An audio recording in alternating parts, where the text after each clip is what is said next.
Qu'est-ce qu'on peut faire concrètement pour contrer le dérèglement climatique? Arrêtez de mettre les salades dans des sachets plastiques.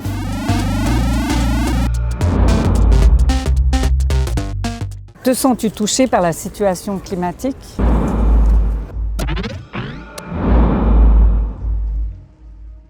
C'est arrivé que je fasse des insomnies et autres liés à ça. Il y a quelques années, j'ai adhéré à l'association Les Grands-Parents pour le Climat. Quand as-tu parlé du changement climatique pour la première fois? Et ça fait déjà un bout de temps.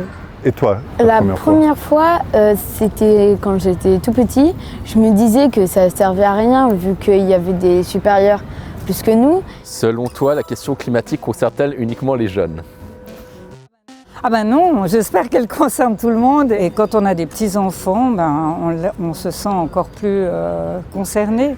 Te sens-tu fautive par rapport à la situation climatique actuelle? On a tous une responsabilité parce que c'est vrai qu'on aimait bien rouler avec les voitures des fois pour rien. On n'avait pas vraiment conscience de tout ça, c'est vrai. En veux-tu aux générations précédentes, c'est-à-dire moi?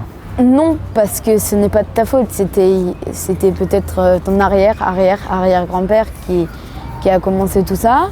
Te sens-tu fautif? Non, pas forcément, parce qu'on fait partie du système. As-tu peur de l'avenir? Non, je ne peux pas de l'avenir.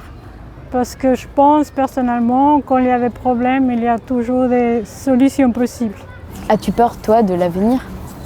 Non, j'ai pas vraiment peur. Ça fait partie de la vie, de s'ajuster, et je pense que l'humain est tout à fait capable de s'ajuster. Qu'est-ce que tu penses qu'on peut faire concrètement pour contrer le dérèglement climatique? Aller embêter un peu la place financière suisse, notamment par rapport aux investissements dans les énergies fossiles, et aller embêter Nestlé, troisième pollueur plastique mondial. Il y a plein de choses à faire, pratiquement, oui. Qu'est-ce qui te donne de l'espoir? Les avancées technologiques. Je ne trouve pas de solution moi-même, mais je ne sais pas si des personnes concernées pourraient trouver des solutions alternatives. Ce que j'ai plus de soucis, c'est pour les pays du tiers-monde où ils n'ont encore même pas pris conscience qu'il y a un problème. Qu'est-ce qui te donne de l'espoir? Le fait de lutter, parce qu'autrement, si je fais des moments où je fais rien, je vais avoir de l'éco-anxiété. Donc j'ai besoin de faire des trucs. Je ne suis pas sûr que ce que je fais est particulièrement utile, mais j'ai besoin. Mais c'est déjà très bien.